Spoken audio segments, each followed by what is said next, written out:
আসসালামু আলাইকুম রহমতুল্লাহি ওয়া বারাকাতুহু। সম্মানিত দর্শক, আমাদের দেশে একটা কথা আছে, কিছু না কিছু বটে, কিছু না কিছু রটে, বা কিছু না কিছু রটে, কিছু না কিছু বটে। অর্থাৎ যা কিছু ঘটে, আপনি যতই চেষ্টা করেন গোপন রাখার জন্যে, নিয়তির নির্মম পরিহাসে তা কিছুটা অংশ প্রকাশিত হয়ে যাবে। তো এই যে প্রকাশিত হয়ে যাবে, এটাকে আপনি যতই মিথ্যা বলেন না কেন, এটার পেছনে সততা থাকে। অর্থাৎ আমাদের এই সমাজে গল্প বলেন, গুজব বলেন, প্রোপাগান্ডা বলেন, এই মুহূর্তে যা কিছু ঘটছে, বাস্তবে গিয়ে দেখবেন যে আজ যা কিছু রটনা, আগামীকাল তা বাস্তবে রূপান্তরিত হয়। আওয়ামী লীগ জমানাতে আমরা যে সকল বিষয় নিয়ে খুব ভয় পেতাম, কথা বলতাম, ঠাট্টা করতাম, মশকরা করতাম, দেখুন প্রায় সব কিছু ঘটেছে। আওয়ামী লীগ বলেছে যে আমরা পালাবো না, আর আমরা বলেছি আপনারা সবাই পালাবেন। বাস্তবে কি ঘটেছে দেখেন, 12-13 বছর পালাবো না পালাবো না, আর 12-13 বছর আপনাদেরকে পালাতে হবে পালাতে হবে, এখন ঘটনা দেখেন সেটা ঘটে গেছে। আচ্ছা, তারপর আমরা বলেছি যে আপনারা তো দিল্লির এজেন্ট, ভারতের এজেন্ট, ভারতের দালাল, ভারতের স্বার্থ সংরক্ষণ করেন, এবং যখনই আপনারা পালনের প্রয়োজন হবেন সবাই গিয়ে ভারতে থাকবেন। দিল্লি, কলকাতা, আগ্রা, আজমির সব আপনাদের জন্য উন্মুক্ত। এখন দেখেন কী অবস্থা হচ্ছে। কলকাতাতে গিয়ে দেখেন, আগরতলাতে গিয়ে দেখেন, আসামের গুয়াহাটিতে গিয়ে দেখেন, দার্জিলিং, শিলিগুড়ি, এরপর আজমির, সব জায়গাতে গিয়ে দেখেন গিজ গিজ গিজ গিজ করছে আওয়ামী লীগের লোকজন। ওটা তাদের সেকেন্ড হোম, দ্বিতীয় বাড়ি। আর ভারত আওয়ামী লীগকে আশ্রয় দেওয়ার জন্য যে ঐতিহাসিক ঝুঁকি তারা নিয়েছে, এরকম ঝুঁকি আসলে ভারত স্বাধীনতার পরে, মানে ভারতের স্বাধীনতা লাভের পরে কখনো নেয়নি। এমনকি 1971 সনে বাংলাদেশের জন্য ভারত যে ঝুঁকি নিয়েছিল, বর্তমান ঝুঁকি তার চেয়ে বেশি। 71 সনে বাংলাদেশের যে ইকোনমি, সেই ইকোনমির সঙ্গে ভারতের খুব কম সম্পৃক্ততা ছিল। খুব অল্প লোক ভারত যেতেন, এবং সীমান্ত বলতে গেলে খালিই থাকতো। এর কারণ হলো 71 সন পর্যন্ত আমাদের অর্থনীতিতে আমরা ভারতের চেয়ে কয়েক গুণ ধনী ছিলাম। ফলে এই বাংলাদেশ থেকে কি করতো, হিন্দুরা শুধুমাত্র একটা ভয়, একটা আতঙ্ক, যে যে কোনো সময় পাকিস্তান সরকার তাদের সহায় সম্পত্তি নিয়ে নিতে পারে। এই আতঙ্কে তারা অনেকে কলকাতাতে বাড়ি করত আর যাতায়াত করত। আমাদের ফরিদপুরে যেমন দুর্গা বণিক ছিলেন, সদরপুরে খুব নামকরা, যাকে বলা হয় মার্সেন্ট। তো ওনারা কলকাতা থেকে বড় ব্যবসা বাণিজ্য করতেন, কিন্তু ওনাদের একটা বিরাট ব্যবসা আমাদের সদরপুরের যে 7.5 বাজার, সেখানে ছিল এবং এখনও আছে। তো তখন এরকম বর্ডার কোনো ছিল না। স্বাধীনতা, এমনকি স্বাধীনতার পরেও 75-76 সন পর্যন্ত এরকম কোনো বর্ডার ছিল না। তো যাই হোক, এই যে আমাদের যে অর্থনৈতিক অবস্থা যতদিন ভালো ছিল, ততদিন পর্যন্ত ভারতের বর্ডার আমাদের জন্য খোলা ছিল, কোনো পাসপোর্ট টাসপোর্ট কিছু দরকার ছিল না। আর এখন জিনিসটা উল্টো হয়ে গেছে। তো সেই প্রসঙ্গে পরে আসছি। তো স্বাধীনতা পূর্ববর্তী সময় যেটা ছিল, আমাদের বর্ডার ছিল না, ভারতের লোকজন হা করে থাকতো। আমাদের এখান থেকে যে হিন্দুরা যেতেন, তারা জায়গা জমি বিক্রি করে কলকাতা থেকে বাড়ি করতেন, গাড়ি করতেন, ব্যবসা বাণিজ্য করতেন। ওটা তাদের ইকোনমির একটা বিরাট, যাকে বলা হয়, প্লাস পয়েন্ট ছিল, এবং এটা তারা কোনো রকম সুযোগ দেওয়া ছাড়াই তারা এই কাজটি করতেন। ধরুন এখন ইকোনমিক প্রয়োজনে আপনি $10 লাখ যদি দেন, মানে 10 কোটি টাকা দেন, আমেরিকার পাসপোর্ট পেয়ে যাবেন উইদিন 1 মাসের মধ্যে, সপরিবার থাকতে পারবেন। যদি $2 লাখ আপনি খরচ করেন, আপনি তুরস্কের পাসপোর্ট পাবেন। ইউরোপের সেনজেনভুক্ত কয়েকটি দেশে রয়েছে যারা এই পাসপোর্ট বিক্রি করে মাত্র $1 লাখ ইনভেস্টমেন্ট দেন, আপনাকে সেখানে থাকতে অনুমতি দেবে। তাহলে দেখুন, এই বর্তমান জমানাতে একেবারে পাসপোর্ট দিয়ে আপনাকে আহ্বান জানাচ্ছে, টাকার বিনিময়ে আপনি নাগরিকত্ব লাভ করতে পারেন। এমনকি ভারতে আপনি এখন টাকার বিনিময়ে নাগরিকত্ব লাভ করতে পারেন। তো সেক্ষেত্রে বাংলাদেশের মানে সহায় সম্পত্তি, বাড়ি, গাড়ি, টাকা পয়সা সব কিছু বিক্রি করে কত কোটি হিন্দু ভারতে গেছেন, এবং এটা ভারতীয় ইকোনমিতে কি পরিমাণ। আমাদের ফরিদপুরের 2200 জমিদার বাড়ি ছিল। এই জমিদার, এত বড় জমিদার, সেই জমিদার কি বলবো, ফরিদপুরের রাজেন্দ্র কলেজ, বরিশালের বিএম কলেজ, যশোরের এমএম কলেজ, খুলনার বিএল কলেজ, মানে এই সকলেই এই জমিদার পরিবারের আত্মীয় স্বজন, তারাই এগুলো নির্মাণ করেছেন। তো কাজেই এই 2200 জমিদার বাড়ি এটা ছিল ওই জমিদারদের হেডকোয়ার্টার। দেড় ভাগের পর তারা এই সবাই তাদের সেই সহায় সম্পত্তি সব কিছু রেখে রেখে না নিয়ে তারা চলে গেল ওখানে, শুধুমাত্র তাদের বিল্ডিং আর বাড়ি জমি এগুলো রেখে গেছে। তো আমাদের 22শির যে বাবুর বাড়ি, মানে জমিদার বাড়ি, অন্তত পক্ষে 1000 বিঘা জমি হবে। এবং সে যে কি প্রাসাদ ছিল আমরা ছোটকালে সেটা দেখেছি, না দেখলে আপনাকে বিশ্বাস করানো যাবে না। রাজবাড়ি মানে কি, মানে কিসের গণভবন, কিসের বঙ্গভবন, ওই পর্যায়ের ভবন। মানে জমিদার বাড়িতে যে পরিমাণ ভবন ছিল বা যে জৌলুস ছিল, বাংলাদেশের দ্বিতীয়টি এরকম ছিল না।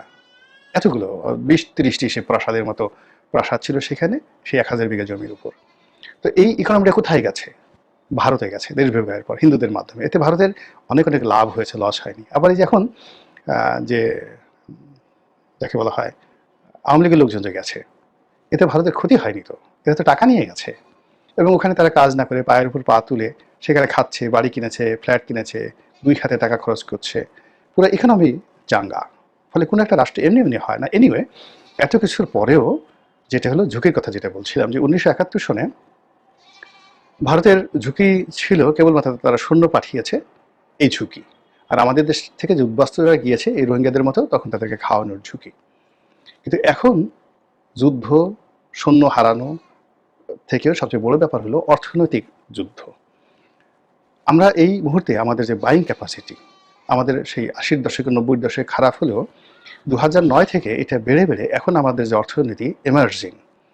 আমাদের এই বাংলাদেশের যে জিডিপি, ধরেন $3200 পার ক্যাপিটা ইনকাম, এটা ভারতের বেশিরভাগ হাতে গোনা 2-1টা তাদের ধরুন ক্যাপিটাল সিটি দিল্লি বা অন্যান্য 2-4টা ধরুন বড় বড় সিটি, মুম্বাই, হায়দ্রাবাদ, মাদ্রাস, চেন্নাই, তো এই সকল এলাকাতে জিডিপি বেশি আমাদের চেয়ে। কিন্তু অ্যাজ এ হোল যদি আপনি কলকাতা ধরেন, বেশিরভাগ এই যে 7 সিস্টার বলেন, তাদের জিডিপির চাইতে আমাদের জিডিপি অনেক অনেক বেশি। এক। 2 নম্বর হলো আমাদের ট্রেড অ্যান্ড কমার্স অতীতের যে কোনো সময়ের সাথে বেশি। 1971 সনে ভারতের সঙ্গে আমাদের যে ট্রেড অ্যান্ড কমার্স যদি ধরেন $1, এখন সেটা 1000 টাকা, 1000 গুণ বৃদ্ধি পেয়েছে। আমরা যে 46 বিলিয়ন বা $50 বিলিয়ন আয় করি এক্সপোর্ট করে, তার মাত্র 5% আমাদের নেট প্রফিট, বড় জোর 10%। $46 বিলিয়ন 10%, $4.6 বিলিয়ন আমরা আয় করি এক্সপোর্টে নেট। কিন্তু আমরা ইম্পোর্টে খরচ করি 3 গুণ, প্রায় মোর দ্যান $100 বিলিয়ন। $100 বিলিয়ন।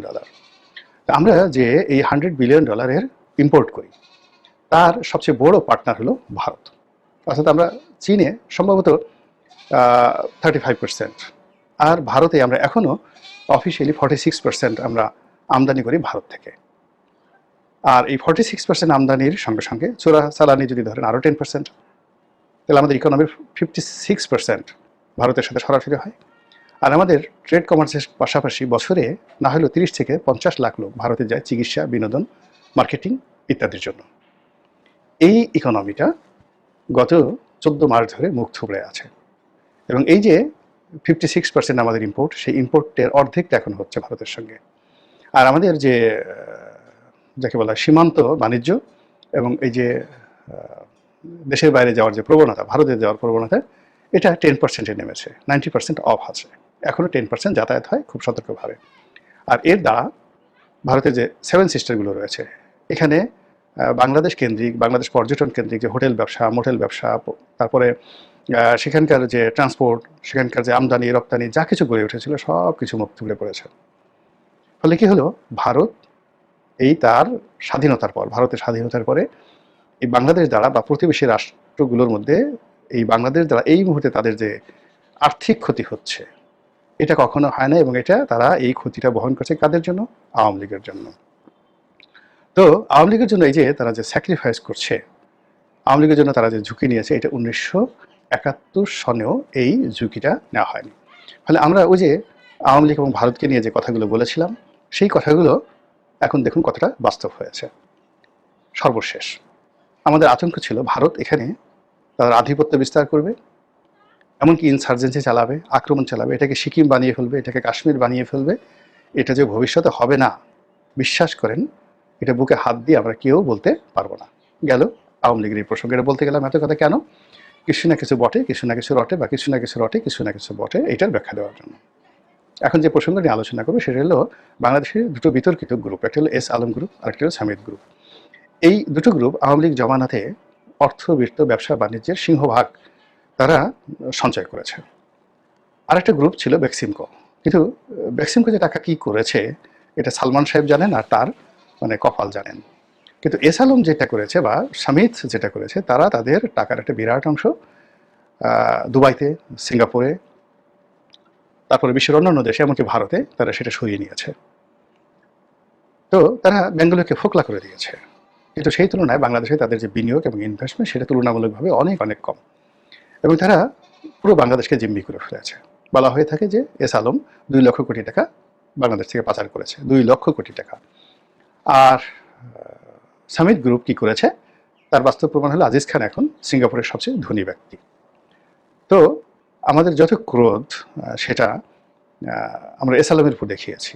তার ব্যাংকগুলো দখল করে নিয়েছি, তারপরে তার টেলিভিশন দখল করে নিয়েছি, তার শিল্প কলকারখানা বন্ধ করে দিয়েছি বা দখল করে নিয়েছি ইত্যাদি নানা কিছু। কীভাবে চলছে আমরা জানি না, এবং এটা স্পষ্ট বিএনপির বেশ কয়েকজন নেতা, শীর্ষ নেতা, চট্টগ্রামের, ঢাকার, কক্সবাজারের, বিশেষ করে সালাউদ্দিন সাহেবের নাম আসছে এস আলমের রক্ষাকর্তা হিসাবে, এটা ঠিক।